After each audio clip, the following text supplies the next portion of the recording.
peut-être essayer de répondre à mon collègue de Castelnaudary, mais effectivement, dans la présentation, il y a quand même pas mal de choses qui reposent sur nos épaules. Du moins, j'ai l'impression que c'était un peu le but de ma présentation. Donc, je n'ai pas de conflit d'intérêt ou de lien d'intérêt à déclarer par rapport à cette présentation. Finalement, effectivement, ce sujet devait être initialement sur les données scientifiques sur la grippe, il a totalement changé. Donc après, je me suis dit, mais finalement, pourquoi Catherine a fait appel à moi?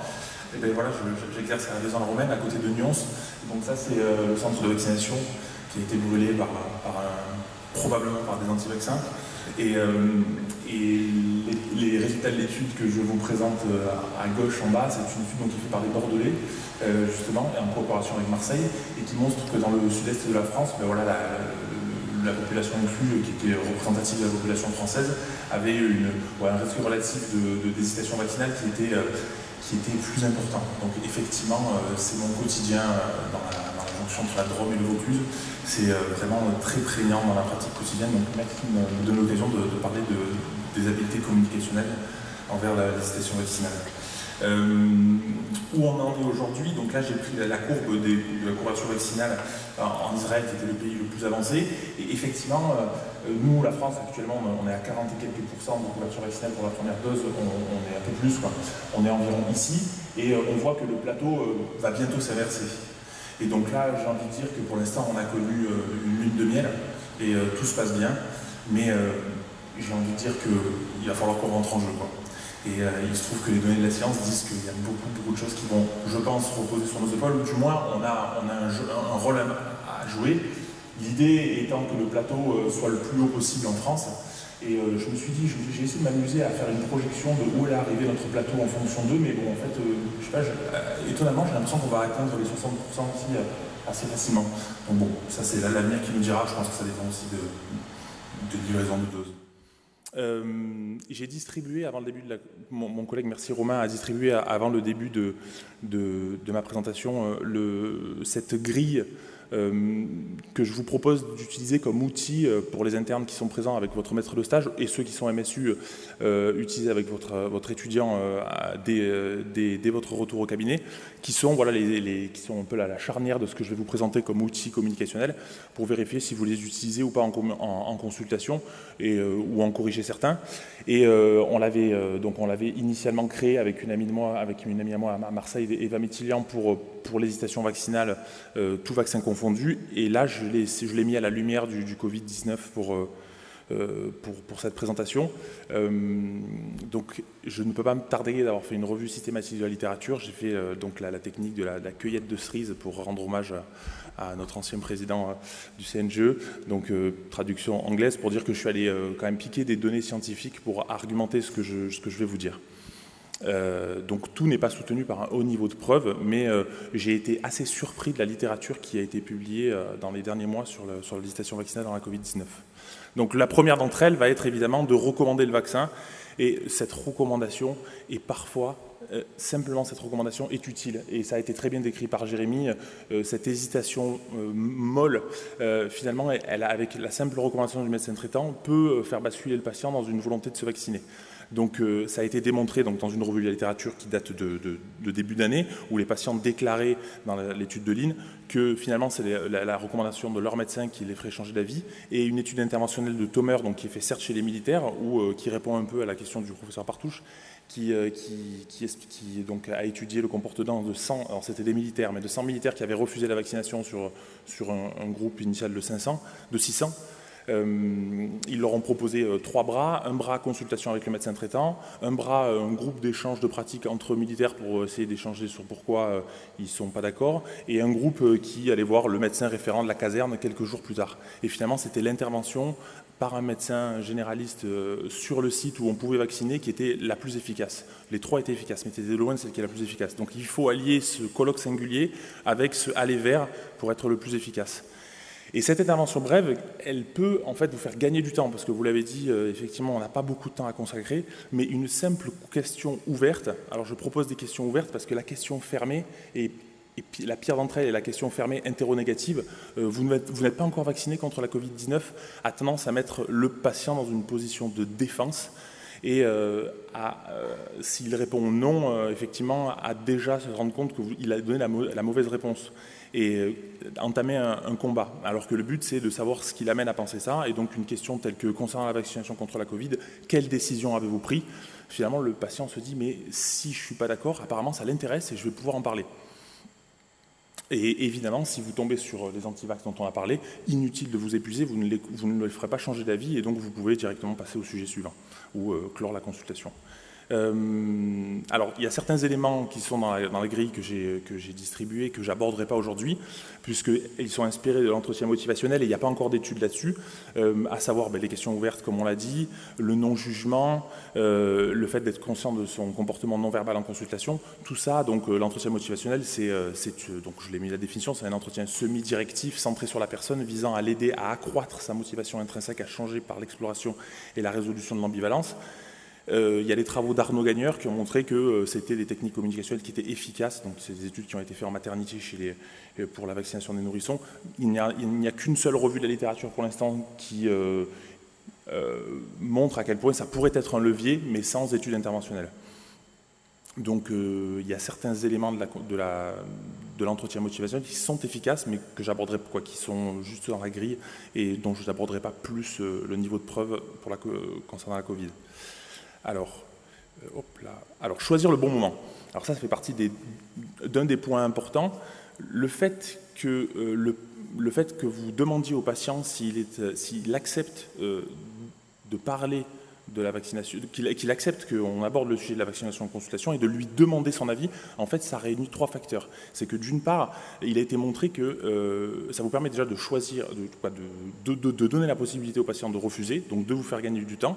Ça lui fait comprendre que vous avez le temps d'en parler s'il souhaite en parler. Et ça, c'est 2 déterminants qui ont été montrés. Donc c'est voilà, c'est 2 déterminants. Donc à la fois le fait que vous choisissiez la consultation ou vous lui posez la question parce que la satisfaction des soins a été associée à une diminution de l'hésitation vaccinale, et le fait que les patients aient la sensation qu'ils ont accès à vous et qu'ils puissent se livrer et s'épancher pendant quelques minutes sur le sujet diminue en fait l'hésitation vaccinale également. Et donc ça cultive la liberté de choisir et de décider, et ça met en fait un peu en opposition à tout le reste de la crise, qui a été un abord un peu paternaliste sur les restrictions de nos sorties, les distanciations sociales, qui ont été très descendantes avec le non-choix pour la majorité des citoyens. Et cette possibilité de finalement dire qu'on n'a pas envie d'en parler ou donner l'impression qu'on a la liberté, cultiver la liberté, ça diminue spontanément l'hésitation vaccinale. Donc, est-ce que vous acceptez qu'on en parle un instant? Rien que cette phrase, vous avez peut-être déjà gagné la bataille. Et il a été montré que donc, l'hésitation vaccinale était corrélée au respect des mesures barrières et du port du masque et au respect des règles de confinement, qui sont quand même l'exemple d'un abord paternaliste. Alors, cette diapo est probablement la plus importante de toutes, et elle est assez sévère avec le partage de données scientifiques. Donc l'hésitation, le fait de recueillir les représentations. Si vous deviez vous souvenir d'un seul élément de ma présentation, c'est celui-ci. C'est le fait de poser la question au patient de qu'est-ce qui l'amène à penser cela. Le fait que vous ayez dans la poche un débat des arguments standardisés sur qu'est-ce que je vais dire à mes patients concernant la vaccination contre la Covid, vous êtes quasiment sûr, vu le nombre de déterminants qu'a évoqué Jérémy, vous êtes quasiment sûr que vous allez tomber à côté, puisque en fait les patients ont des multiples raisons d'être hésitants. Et si vous n'explorez pas ces raisons d'être hésitants, il est fort probable que vous visiez à côté. Et donc là, je vous montre les résultats d'une étude qui est faite sur 2600 patients. Ils leur ont proposé 4 bras. Donc le bras contrôle, vous l'avez à gauche. Un apport d'information au patient sans lui demander ses raisons d'être hésitant. Donc avec une intervention qui présente les résultats des essais cliniques sous l'aspect d'une fact box. un document de questions-réponses qui apporte des réponses sur les questions relatives à l'hésitation vaccinale, un document qui explique comment le mécanisme d'approbation des vaccins et le respect de la chaîne de validation et de mise sur le marché, et enfin le mécanisme des vaccins. Et en fait, on se rend compte qu'après la délivrance de cette information, ça n'a eu aucun effet sur l'intention de se vacciner. Mais en fait, l'article conclut sévèrement que finalement, apporter de l'information standardisée sur ces données-là ne fait pas changer en fait la vie des patients, parce que ce qu'ils veulent, c'est une réponse à leur question qui est peut-être très spécifique.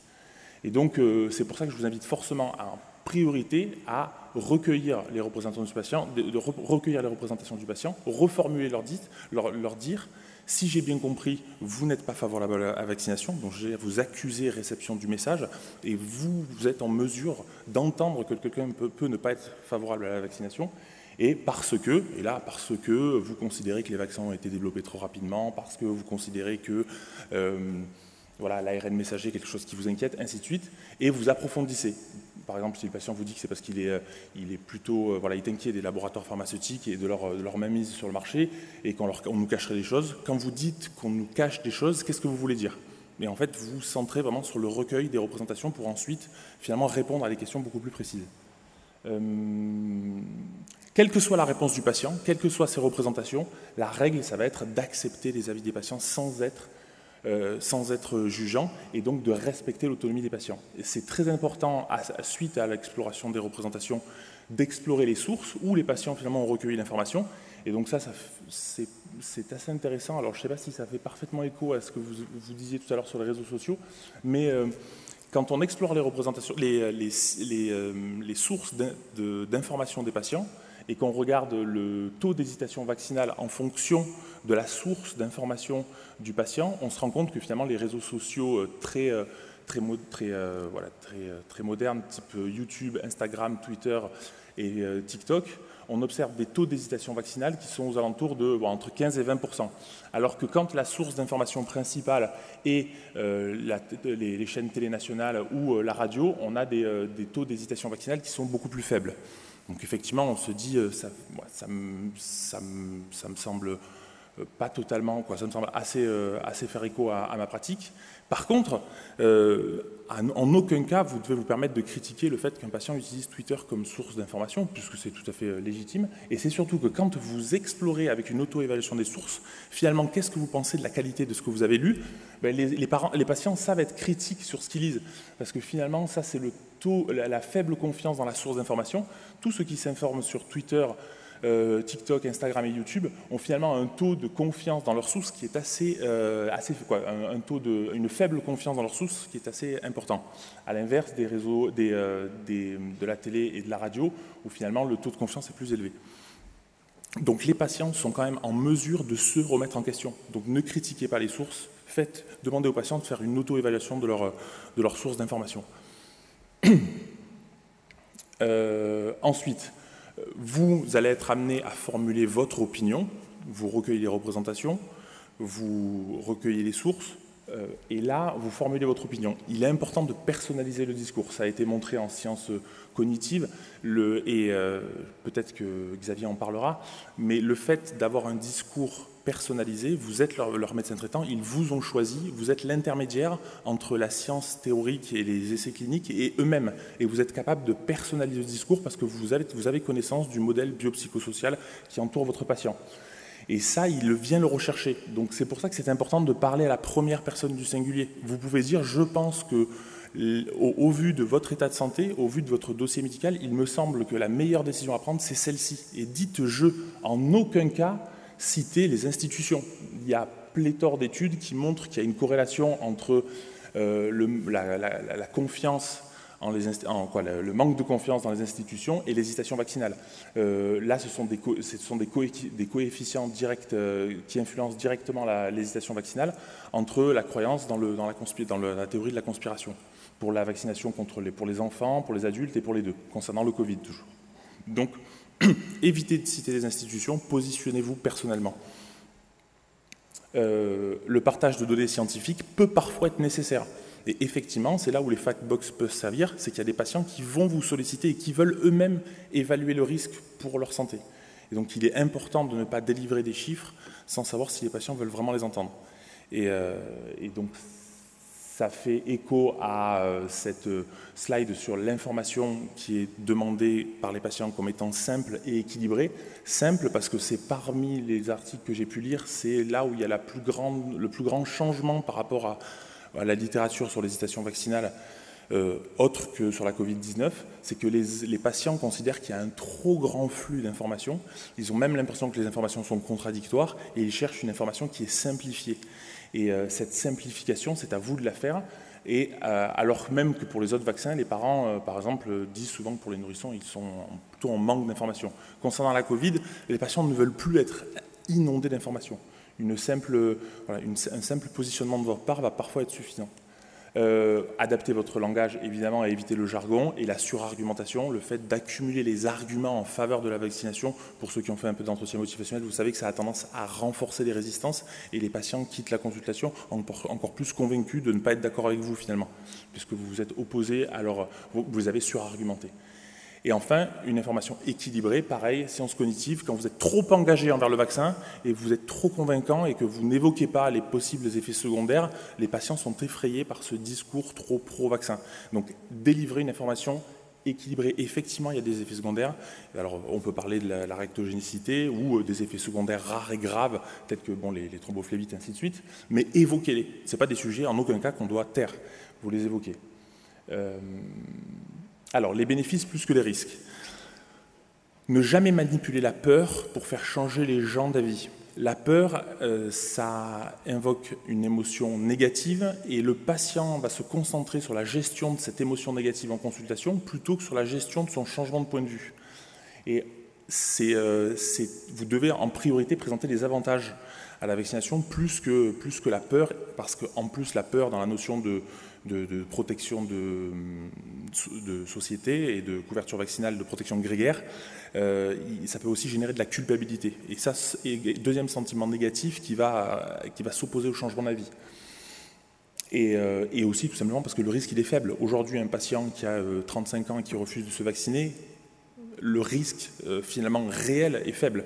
Et si vous oppose cet argument-là, c'est pas sur les chiffres forcément que vous allez, et sur la menace par la peur que vous allez faire changer d'avis. Et enfin, mise en avant du bénéfice individuel. Alors ça, c'est triste pour les humanistes qui sont dans l'amphithéâtre, mais ça, c'est donc un essai clinique sur 16 000 personnes, assez conséquent, qui a utilisé différentes stratégies de communication pour convaincre qu'il faut se vacciner contre la Covid. Et les deux seuls facteurs, arguments, si vous devez en sortir deux de votre poche standardisée parce que vous n'avez pas le temps de parler avec vos patients et vous n'avez pas le temps de recueillir la représentation, les deux seuls qui sont efficaces, c'est le bénéfice individuel et la sécurité des vaccins. Ce sont les deux seuls arguments qui montrent une efficacité sur le changement d'avis. Donc, avancer le bénéfice collectif, malheureusement, ça marche, mais ce n'est pas ce qui marche le mieux et ça ne ressort pas comme significatif dans le changement de position. Enfin, et j'ai bientôt fini,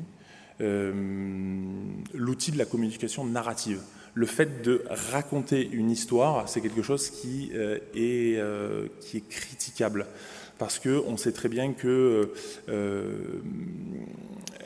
c'est éthiquement critiquable, parce que l'expérience personnelle n'a pas de valeur scientifique, comme je l'ai écrit, mais accompagner son argumentation d'une histoire personnelle de ce qui s'est arrivé à un patient, est-ce que c'est quelque chose que vous faites ou vous ne faites pas ? Je ne sais pas, mais sachez que chez les... Et en plus, c'est une technique de communication qui est beaucoup utilisée par les anti-vaccins, qui vont tirer une histoire, en faire une généralité qu'on nous cache ou qui n'est pas révélée, et en fait, là-dessus, baser toute leur campagne de communication. En fait, c'est reprendre un peu l'arme de nos adversaires dans ce sujet-là, mais il se trouve qu'il y a des essais cliniques qui montrent que c'est ce qui est le plus efficace. Ils ont comparé, alors c'est pas sur le Covid-19, c'est Bench 2011 qui a comparé l'apport de données statistiques sur les résultats des essais cliniques et des histoires de patients à qui ont été sauvés ou qui n'ont pas eu de maladie grâce à un vaccin. Et finalement, ce sont les histoires racontées aux patients qui étaient des leviers plus efficaces pour réduire l'hésitation vaccinale. Et plus la charge émotionnelle de l'histoire était importante, et plus l'hésitation chutait. Sachez-le. Éthiquement, je trouve ça critiquable, donc à vous de vous positionner. Et proposer des supports. Donc les Italiens ont eu le temps d'étudier l'impact de leur site internet. Donc nous on en a deux qui sont, on a Vaccin Info Service et Infovac qui sont quand même des sites internet extrêmement didactiques et très bien construits. Donc je vous invite à les proposer comme support d'information pour les patients, et il a été montré que le taux de rebond et la fréquentation des sites après qu'elle ait été conseillée par des professionnels était plus importante. Donc voilà, le proposer des supports, ça peut être intéressant pour s'informer. Par contre, tout ce qui est affiches, papier, plaquettes, affichés en salle d'attente, ça ne marche pas bien, ou du moins je n'ai pas trouvé d'éléments et ça ne marche pas très bien. Si c'est affiché dans plusieurs endroits, que c'est coordonné entre professionnels, que c'est vraiment avec des messages multipliés et accompagnés de messages personnels, qui va peut-être être un texto ou à un moment une interface avec un professionnel pour débattre de ce qui a été affiché dans la salle d'attente, ça marche. Mais si c'est que de l'affichage et que du descendant, ça ne fonctionne pas. Donc ça nous fait du bien à nous d'avoir l'affiche en salle d'attente, mais voilà, et en fait la coopération entre les discours, entre les différents professionnels, on vient de l'évoquer, c'est efficace et nos CPTS aujourd'hui nous permettent peut-être de coordonner nos campagnes de communication auprès des patients. Donc pour ceux qui n'ont pas eu la grille de lecture, parce que j'en avais imprimé qu'une centaine, je vous donne mon adresse mail, je vous la ferai suivre par mail parce que ça peut être intéressant de l'utiliser en consultation dès lundi et de mettre en pratique ce qu'on vient de raconter.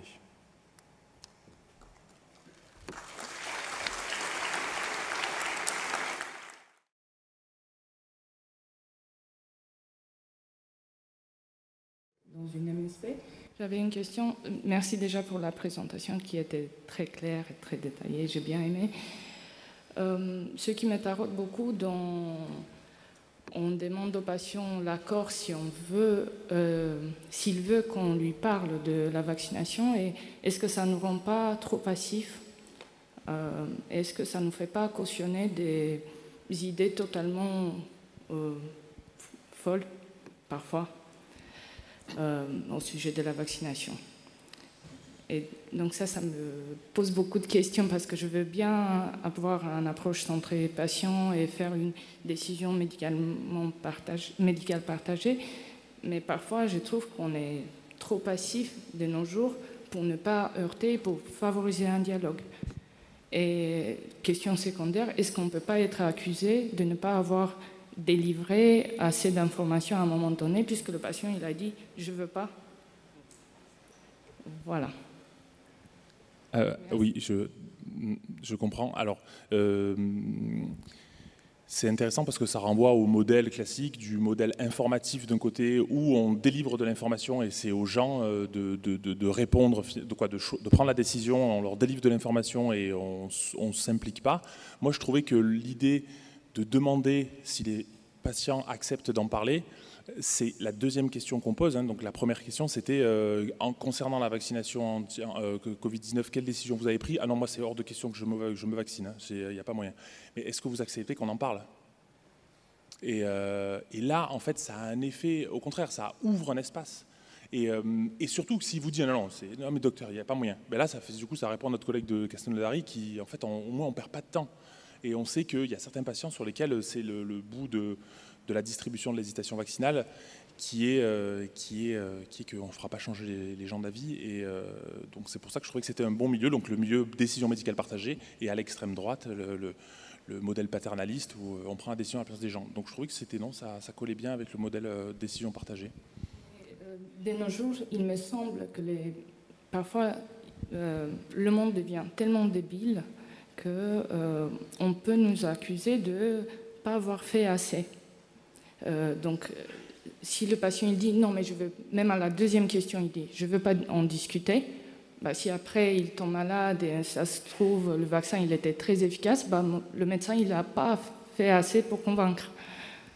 Non, je pense pas qu'on puisse nous le reprocher, mais tu auras probablement gagné du temps sur tous les autres patients qui sont les hésitants mous, comme les a décrits Jérémy, qui eux vont changer d'avis grâce à une intervention comme celle-ci. Donc je pense qu'au final, on finira plus de gens vaccinés avec des techniques comme celle-là que délivrer un discours de 5 minutes qui essaye de convaincre les gens en disant « bon, j'ai fait mon boulot, je leur ai donné l'information ». On réveille des peurs, on réveille de la culpabilité. Donc non, il faut demander aux gens s'ils sont d'accord pour en parler. Ça les met dans une position où extrêmement confortable pour nous écouter, quoi, et pour changer d'avis.